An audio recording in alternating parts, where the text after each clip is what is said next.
Robel Solomon. Can the Wizards get a second-tier free agent like Tobias Harris or Jimmy Butler? The answer is yes, but the question is, why would you want to? We talked about the Wizards a little bit earlier. You're in NBA purgatory. Does adding Tobias Harris or Jimmy Butler really do much for that franchise?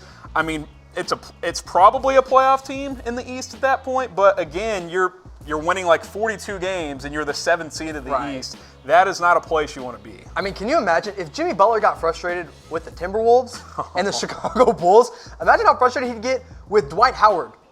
He would get so frustrated with Dwight Howard and his weird butt injury that he has going on. He might not play in the NBA either. I still don't know what's up with Dwight Howard. I don't think I want to know, honestly. Guys, don't expect the Wizards to be big buyers in free agency. Expect a rebuild. I want to ask you guys, who is going to win the Eastern Conference? The Raptors have bounced back, even that thing at 2 games apiece. Game 5 is tomorrow, I believe. So who will win and advance to face the Golden State Warriors? Type B for Bucks, type R for Raptors. I'm still going with the Bucks, but I don't feel as good about it as I did about 3 days ago. Yeah, me neither. I mean, at first I thought they were going to split the series in Toronto, and then Bucks would come back to Milwaukee and win it in 5. Yeah. Obviously, that's not happening. I'm still taking the Bucks. Still taking Giannis Antetokounmpo when he goes home. Khris Middleton's still nice. Eric Bledsoe's got to step up, man. He has had a really bad series. I see Gilbert Hernandez in here is taking the Raptors. Gaming, Paul the Smart's taking the Bucks. Jeff Rogers is with us as well, taking the Bucks also. Kyle Lowry surprisingly has played really well in this series. Got to get a little more help from outside of Giannis for the Bucks. Should be interesting. I think that one goes 7. All right, let's keep things going with the questions. King Keith, what do you think the Lakers will do with their first-round picks? Do they have multiple? I know they have the number 4 pick, obviously. Number 4. I still think they're going to try and trade it for Anthony Davis as part of a package for AD or maybe another star potentially. I know you went through your trades just a minute ago. I just don't think the Lakers are in win-now mode. So who are you going to get at that number 4 pick to help you win this year and even probably the next couple of years? I'm not sure that guy is in this draft.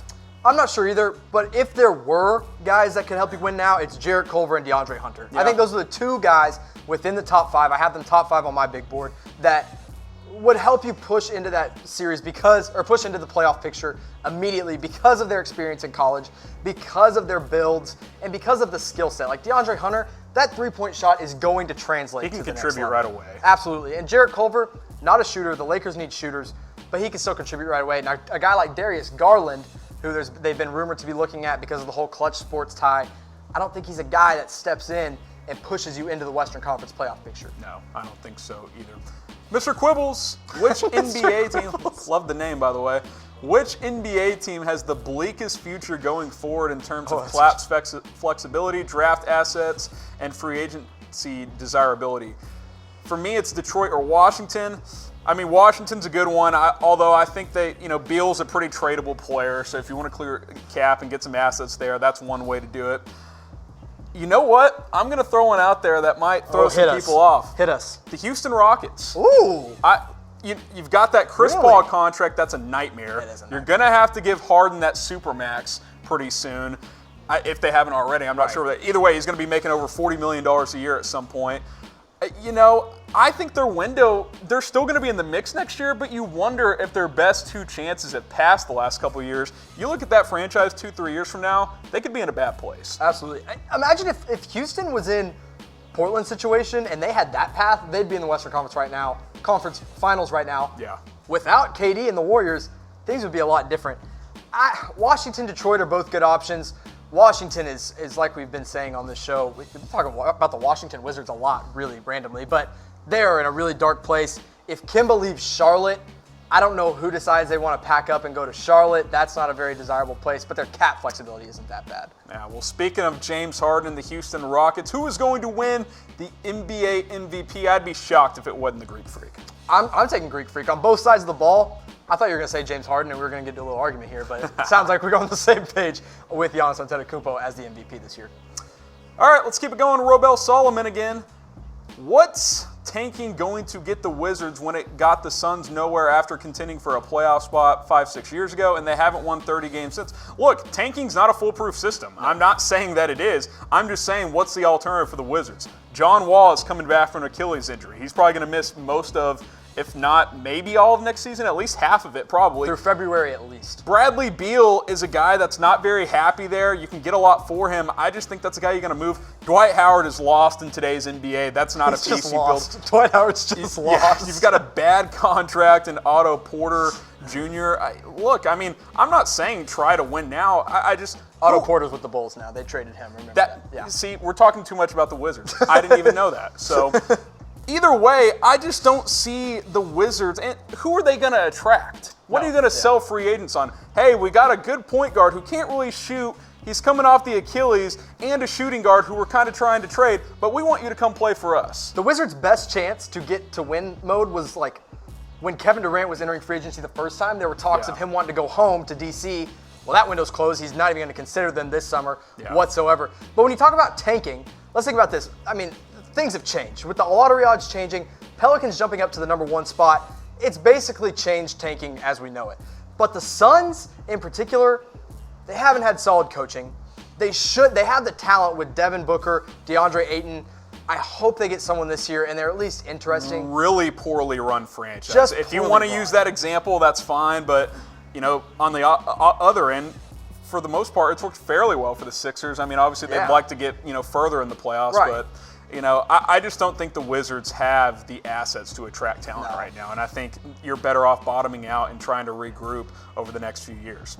All right, let's go to Patrick. Give me some potential Boston moves, please. Well, my #1 is sell Kyrie that you're going to trade for Anthony Davis, and then trade for Anthony Davis. I mean, I think that, look, they got 3 first-round picks. You've got Jaylen Brown. You've got Jason Tatum. You got Marcus Smart on a nice contract if the Pelicans wanted to take that deal on. You've got the assets to go get an AD and then build around that duo. I mean, that is what I would try to accomplish this offseason if I was the Boston Celtics. Yeah, I mean, the draft picks, I think they got to get rid of. They have 3 in the first round. They got to try to get rid of at least 1 or 2 because that's some cap hold that they just don't need. That future Memphis pick is something that's going to be good as well. It definitely is. So I don't really know. Outside of the AD trade, I think Boston's going all in with that first, and then they'll start to look at some other trades that they can potentially offer up a Jaylen Brown, like you said, a Jason Tatum, even though I would hold on to Jason Tatum. And then, even if Kyrie leaves, think about it. If you can bring back Rozier, you get Rozier, Gordon Hayward, Jaylen Brown, Jason Tatum, bring back Horford. I mean, that's still a top-tier team in the East. Yeah, they got tons of talent. I just, you look at the free agency like the Kawhis of the world, you don't hear a lot of them being linked to Boston. So I think the trade for Anthony Davis is the clear top move that you might see from Boston there. Chris Jones, would Khris Middleton be a good fit for the Lakers? Absolutely. Khris Middleton's a good fit for a lot of teams if he's like your #3 option. He's the perfect 3-and-D guy. He can create offensively, good rebounder, great defender. He is a classic wing in today's NBA. Absolutely. Khris Middleton is a plug-and-play kind of guy. You literally plug him into any kind of system, and he's going to fit, and he's going to make your team better.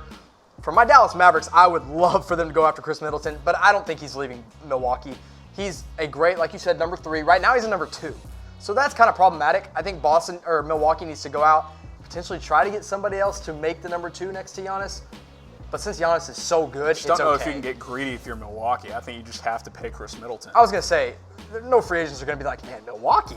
That's where I want to go this summer. I'm packing up and going to Milwaukee. Absolutely.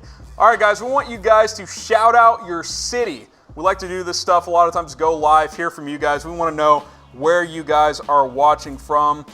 We are in Dallas, obviously. Anybody local? Anybody? Mavs fans out there? We want to hear from you guys in the comments section. Where are you guys watching from? What's your favorite team? All of that good stuff. All right. Chicago, Dallas, got some coming in. Remington Averbeck. We got a guy from the Philippines. Gaming Paula Smart is from the Philippines. Wow. Shout out Philippines. Trinidad.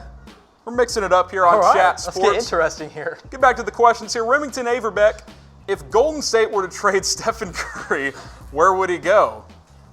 Let me ask you, why would they want to trade Stephen Curry? They're not going to trade Stephen Curry. I mean, there's nothing that would, I think, especially because 20 first-round picks wouldn't be worth it. I mean, he's their franchise piece. He's been there. He's going to just retire with the team. It's like, nobody's going to, no, that's a bad question. It's just a bad question. Some more city spot. Jimmy shouting people out. Make fun of his red face. Sorry. If you're upset with Jimmy, look at how red his face is. That gives you something to bounce back at. We got some cities flying in. Richmond, Knicks fan. Australia, we got a lot of international folks out there today. Wyoming, that's not a city, but we like it. Charlotte, It's not a city. South Carolina, but I'm a Bulls fan. Shout out Sheldon. Shout out to Matt. He's a Mavs fan for life from the London, UK. That's awesome. We're Go big Mavs. overseas here on Chat Sports.